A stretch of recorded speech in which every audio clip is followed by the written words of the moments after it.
see Ted Rall is in the background somewhere. See you connect his mic. Okay. Ted is coming on. Ted will be here soon. Political analyst, cartoonist, syndicated columnist, host of the TMI show, Too Much Information with the great, the awesome, the beautiful Manila Chan. There he is. There you are. How's it going, Ted? You doing okay, man? I'm all right. How are you? I'm doing okay. I'm making it. I'm still kicking. Against all odds. I am glad that you could join me. As always, I gave the intro for you already. Political analyst, cartoonist, syndicated columnist, host of the TMI show with the beautiful, the great Manila Chan. Ted, I think what I want to hear with you at the very least in the beginning, let me close some of these windows. The audience doesn't realize this. It's not that I'm completely disorganized. There are like 30 different windows that I'm like they're trying to make work. So let me ask you this to start. And not necessarily get it back and forth. I'm just curious on if your point of view has shifted any. Negotiations. So Witkoff, Bloomberg reported this today. And then I want to go to Trump because Trump did an ABC interview that I think is just laughable in many respects. His inability to tell the truth is astonishing. U.S. Representative Witkoff tried to convince Putin to accept Trump's peace terms or no avail. Now, I say no duh to that just because of what Trump was offering in his peace terms. Like one of the terms that Donald Trump wanted was for the United States to run the Zaporozhye nuclear power plant, the plant that Ukraine had been bombing for the longest time. Something that Russia, under their constitution, has as Russian territory. And it's like, okay, are you serious right now? Like, are you guys being serious? Like some of the stuff, he doesn't seem to get that from the Russian point of view, this is existential. And that their constitution has these territories as theirs. Now, it doesn't mean that Putin can't give a speech where he's like finagle that, like give some kind of political language to make that work, like, enhance interrogation as opposed to torture. He's a politician after all. He can pull that off. But some of this stuff is so grotesque that you can't get it across the finish line. And one of Russia's demands is effectively, we need Ukraine to acknowledge that the territories that we have are now Russian territory, and their people are to get the F off. That means unconditional surrender, because the only way you're going to get Ukraine to do that is for them to surrender and for them to say, okay, we quit. Fine, those are yours. Let's move on, right? And to make it even worse, Trump can't even get Zelensky back his plan. Like that's his proxy. That's his own guy. He can't even get his own guy to say, okay, I would accept your plan. Even rhetorically, just for the sake of putting it on the Russians to say, see, they're not playing ball. If you can't get your own guy to say yes, how do you plan on getting the opposition that you've been fighting for the last 3 years to say yes? Like, I don't know how they mind that gap. That's where I'm at. I don't see how to come together with that. And I can't even tell if Trump is making his deal purely just to walk. What is your take? You've been watching this just as much as I have. You've worked at the station. I have. I'm a little more optimistic than you are, I think, as you know, Jamal. I think this is more likely than not. Look, it could fall apart, but I think it's likelier than not to work out in the end. And I think sooner rather than later. The problem here is Zelensky. Look, first of all, you said, he's Trump's own guy. Well, let's be fair. He's Biden's own guy. Trump inherited him, this troublesome ally, right? He's not the ally that Trump would have picked, right? Yeah. He's not the guy that if Trump could snap his fingers and decide who the head of Ukraine was going to be, it wouldn't be Vladimir Zelensky. Yeah. So so he's stuck with him. It's a holdover. I mean, this is kind of not unlike JFK inheriting the Bay of Pigs scheme from Eisenhower when he came into the presidency, and he's like stuck with this crap that he has to deal with.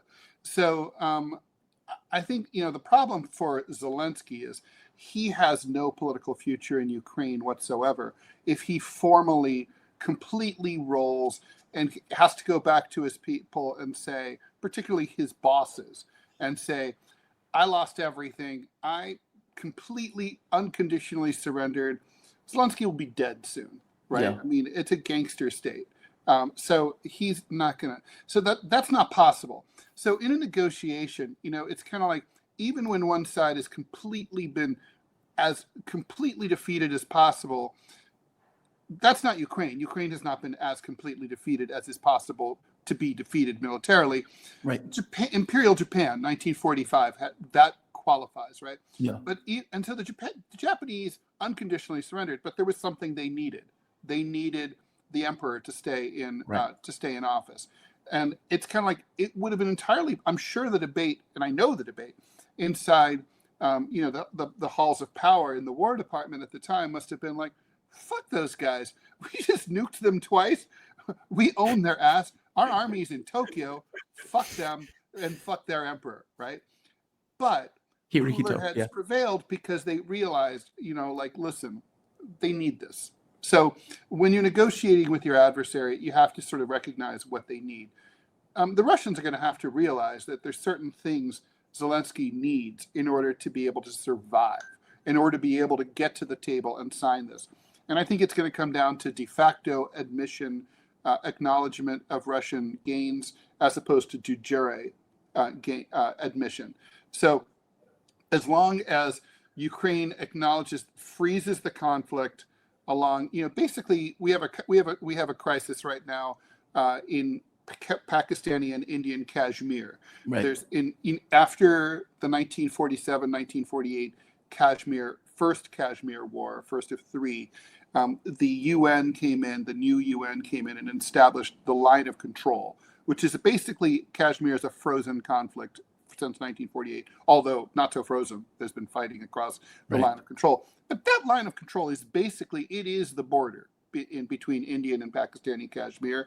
That's what we're going to need to see in Ukraine. There's going to be a line of control between Russian and Ukrainian forces, perhaps a DMZ, kind of like where the Ukrainians can't get too close to the line of control, or the Russians both can't get too close, or there's a no man's land, something like that. But I think a DMZ would make sense to sort of provide a cooling off. Maybe it's a 20-mile zone, 10 miles on each side of the border. But the point is, that's what the Ukrainians are going to have to basically tacitly concede. This is the new state of affairs. And like on their maps, they can still teach Ukrainian school children, this is our territory. We lost it. One day we will get it back, but right now we can't get it back. Sort of like the way China claims Taiwan as part of their own. And it's like, well, we'll come and get it later, maybe, but it's going to have to be that sort of gray area. The Russians are going to have to accept that if they want a peace deal, because the Russians are going to get everything else they want. They are going to get, first of all, they have the territory. They're not giving it up. Right. And so who cares? That's the conversation, if I were Trump, I would have with Putin. I'd say, they only have a percentage of the territory. That's the rub. They've put it into their constitution that all of that territory is theirs. And when they're looking at the regime that's in play, they got rid of the political parties. They got rid of the media. They went after the Russian language, Russian church.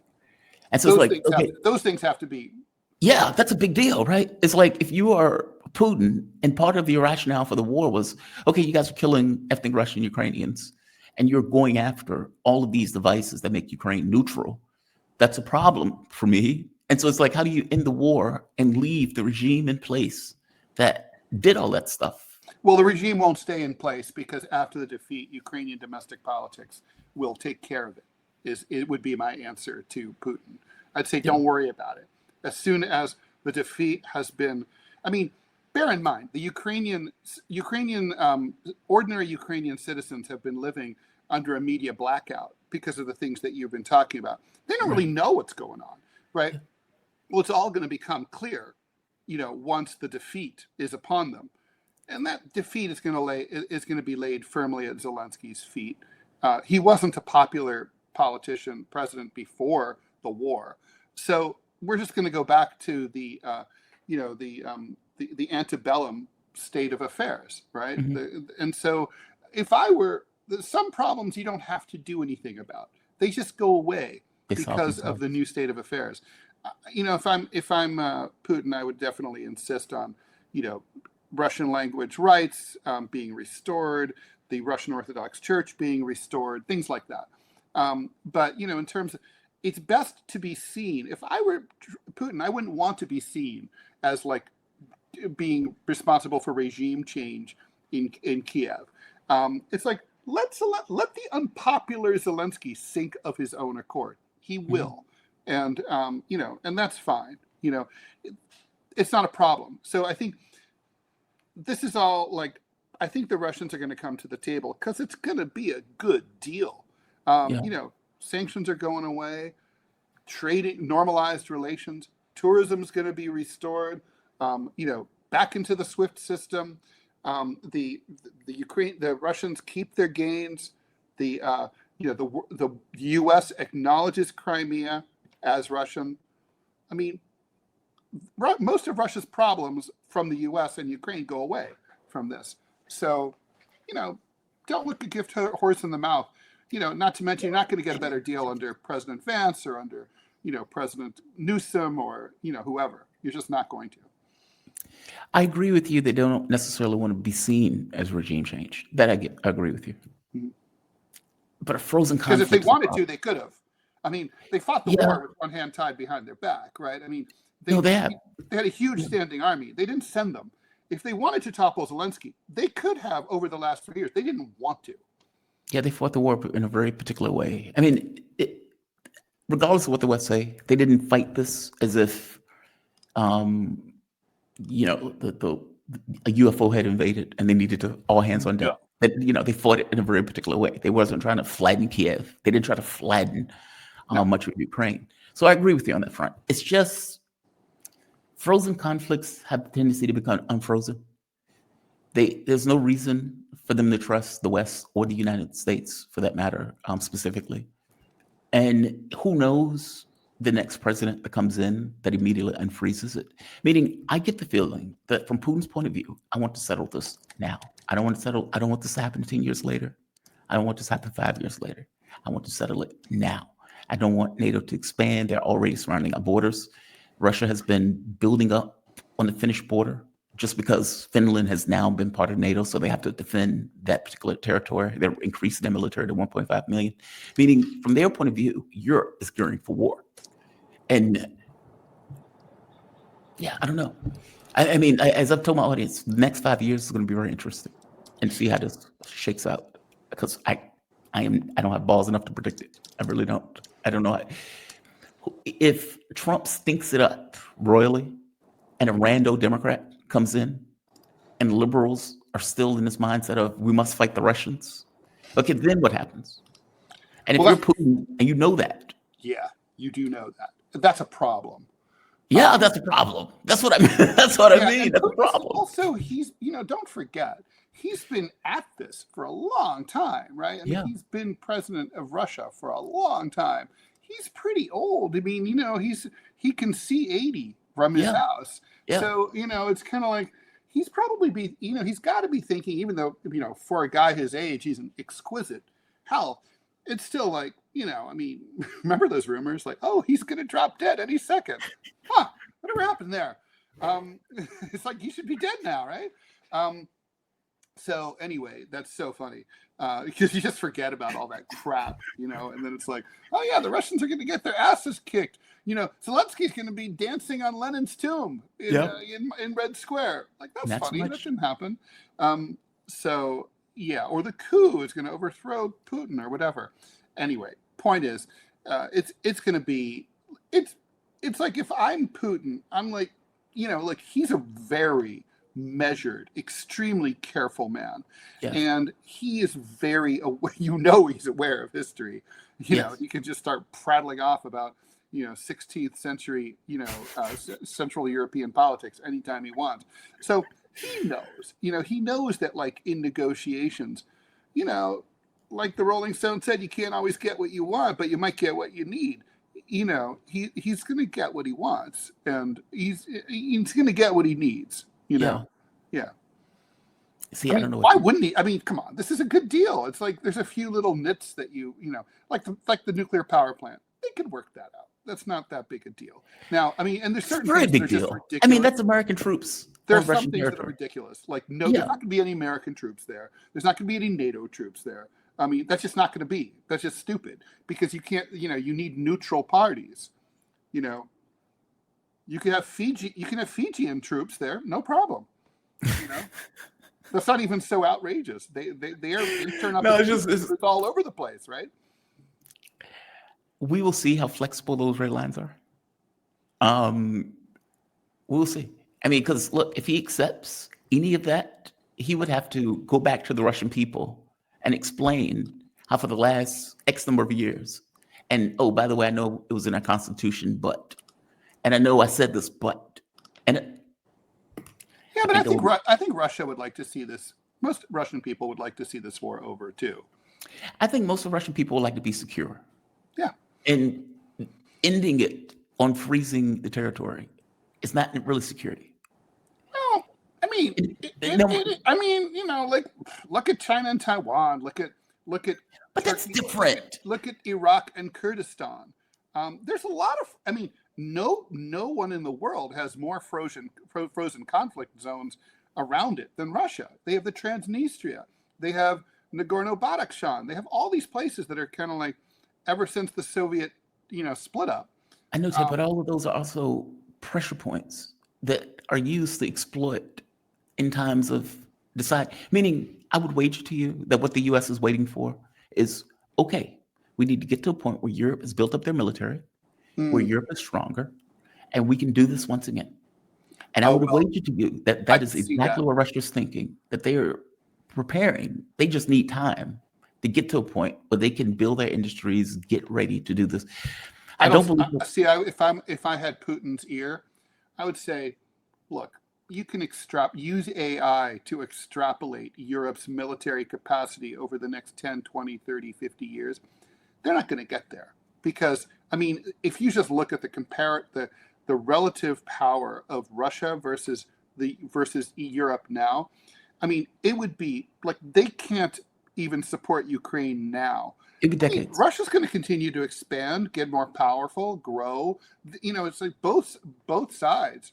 I mean, the Europeans are not going to catch up, and the Europeans have major demographic issues, birth rate issues that are dragging down their rate of economic growth. They're aging populations. Yeah, Russia has issues too, but Russia has like virgin territory. They have new relationships that are going to expand their economy beyond their wildest dreams. I mean, it was always crazy that they were they were frenemies at most with China back during the Soviet period. They even fought a war, but like now they're actually buds, right? That's massive. Russia always needed that. Now they've got it. BRICS is huge. BRICS is like beyond belief. Europe is kind of like, yeah, they can keep growing 2% a year, but Russia's going to grow 15% a year. If I wouldn't be like, sure, it's in the back of their minds. Also, I don't think and I think really truly, European politics is moving to the right and more towards isolationism. Agreed. And supporting Ukraine is like not popular now. It's going to become less popular. It's not like in 20 years people are like, yeah, the French are going to be like, let's get Ukraine. Like, I do agree with you on that point. That the trend to the right is explicitly because of what is taking place in regards to Ukraine. Now, that I agree with you on. Yeah, that I agree with you on. Maybe I'm more of a hard ass on this than you are. I don't trust the U.S. I don't trust Europe in the way that I don't trust them either. Yeah, but you have to negotiate with people you don't trust. That's who you negotiate with. Oh, I don't take issue with the negotiation. I take issue with the losing side trying to dictate terms. That's what I take issue with. Well, I mean, so I guess what I would argue to Putin, and if I were his general, I'd say, well, if you want to roll that way, then we're going to have to go to Kiev and burn the whole place down. And you don't want that. I don't want that. It's not worth it. This was always meant to be like a swat on the nose. Special military operation. Like, cut it out. Stop. Right. Don't join NATO. Quit fucking with us. That's what this was always meant to be. If he wants to go in heavy, that's a whole different ball game. And it's like, take the victory while you can get it. It's like, it's an easy victory. Just take it. Ted, this has not been an easy victory. They've expended 100 to 200,000 Russian troops. Sure. You've had nearly 600, 800,000 dead Ukrainians also. That is not an easy victory. That is a war. Well, I don't mean to make light of the loss of life or the money, right? The loss of treasure. But the fact is, for a country, that has a 500 plus year history, they take the long view. And when you've lost 28 million men in your last big war, this is kind of not that big a deal. I'm sorry. The Soviet Union lost 28 million men. Russia, as an independent country, did not. That was half of the Soviet Union. Fair enough. I'm just pointing out that it was the entirety of the Soviet Union that fought that war. Sure. And resources of all of those countries that fought that war. This is an independent Russia fighting against all of the forces of NATO and the United States. Like, I don't know. I can't. It wasn't a total war, but Ukraine is a proxy war. It's not a total war the way World War II was. Agreed. Yeah, maybe I'm more of a hard ass on this. For my point, you have to solve this issue. This cannot be a festering wound that just lingers. Russia's going to get 85 to 90% of what it wants, so that's pretty good. Honestly. And honestly, like at this point, Russia now finds itself in a situation not unlike China. China has, ever since Deng Xiaoping, they've been like, we're not trying to spread, communism to the rest of the world. We just want to make money. And that's where Russia's at. They have that opportunity. They can go down that road now. And they know that. They were going down that road. They kept being fucked with. But they go down that road on the Ukrainian border, bigger way than they ever could have. The war created a completely new polarity. It is the economic changes are massive. Yeah. Russia didn't have a lot of really reliable trading partners. They do now. Now it does. Yeah, they do now. I keep saying that war has changed the world in real terms. KJ, you're a little bit early. I'm going to get to you in a moment. Let me finish with Ted. Okay, he's good. I want to hit a few of these videos with Trump. Thank you for that conversation, Ted, because I definitely want to get your opinion on how you were saying it. I am more of a hard ass on this. For me, it needs to be a definitive win, not this nonsense of Rubio, like this can go on for 3 years and nobody's going to win it. No, not that. It needs to be clear. You lost. You were screwing with us. You lost. You went with the stab in the back myth that we were just wanting to take over all of Europe. That wasn't the situation. You lost. We need to make it clear, definitive. We need to solve this issue for the foreseeable future. And if that means staying Kiev, damn it, that means staying Kiev. But who knows? On the negotiating table, maybe Trump. Well, and there's another aspect to this too, which is, normalization of relations is probably going to occur, even if there is no peace in Ukraine. The U.S. wants these relations to go back to better than they ever were. Trump does. Trump does. So that's also another thing, right? There's not really pressure on Putin in any kind of meaningful way. Things are getting, things are looking good no matter what. He doesn't even have to settle this in Ukraine. He could, it's a side project. It's not like, the sanctions are being held, we're gonna maintain them unless you make peace with. He was saying that. That's not true anymore. Yeah. So there's been, Witkoff has made considerable progress. He's obviously done yeoman's work there as a diplomat. I give him props. Good for him. Yeah. Let's see how fungible Trump's quote unquote final peace plan is. Yeah.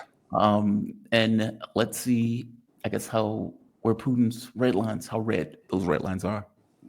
And whether or not Trump can get Europe on board. That's the other issue, right? Right. Oh, it's fascinating.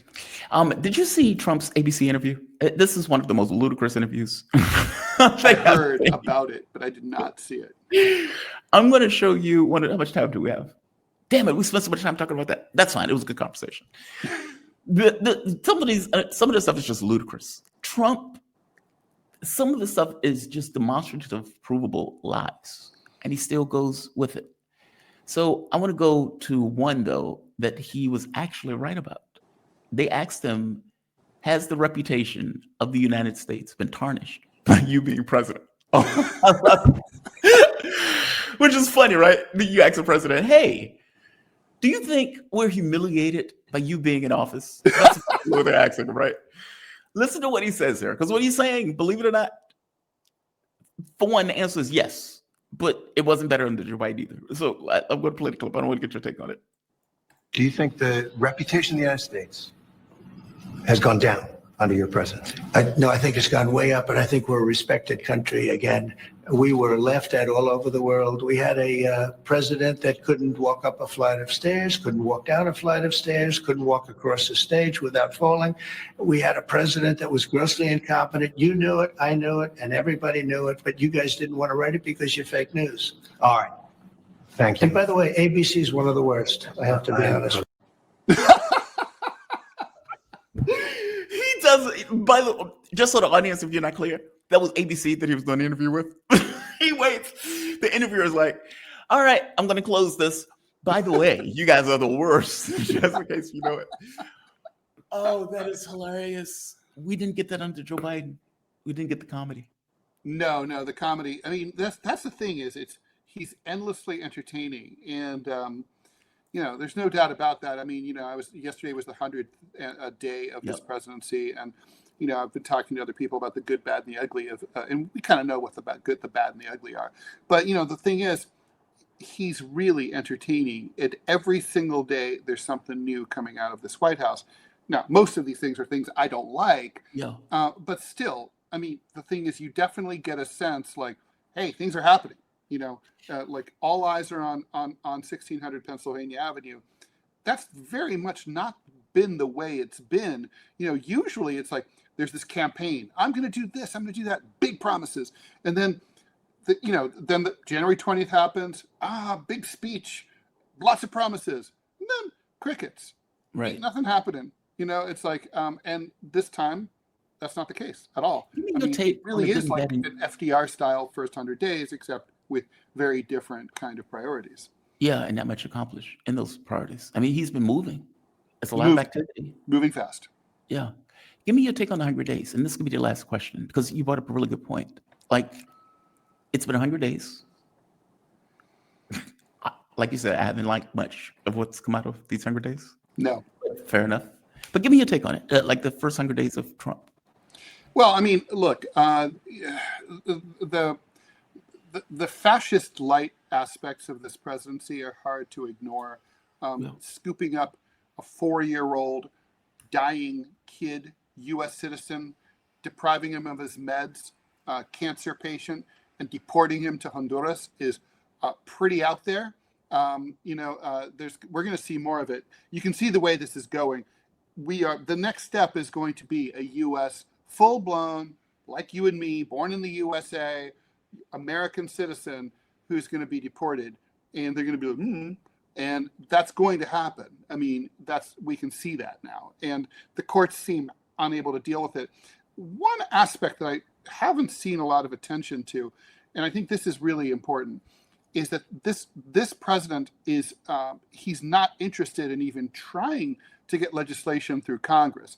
I mean, when you do everything through executive order, and remember, Republicans used to criticize Obama for all of his executive orders, but which were a tiny fraction of, I mean, this is a classic example of, if I could go back and talk to Obama, I'd be like, don't do this. The Republicans will use this as an excuse to do it themselves. It'll get worse and worse.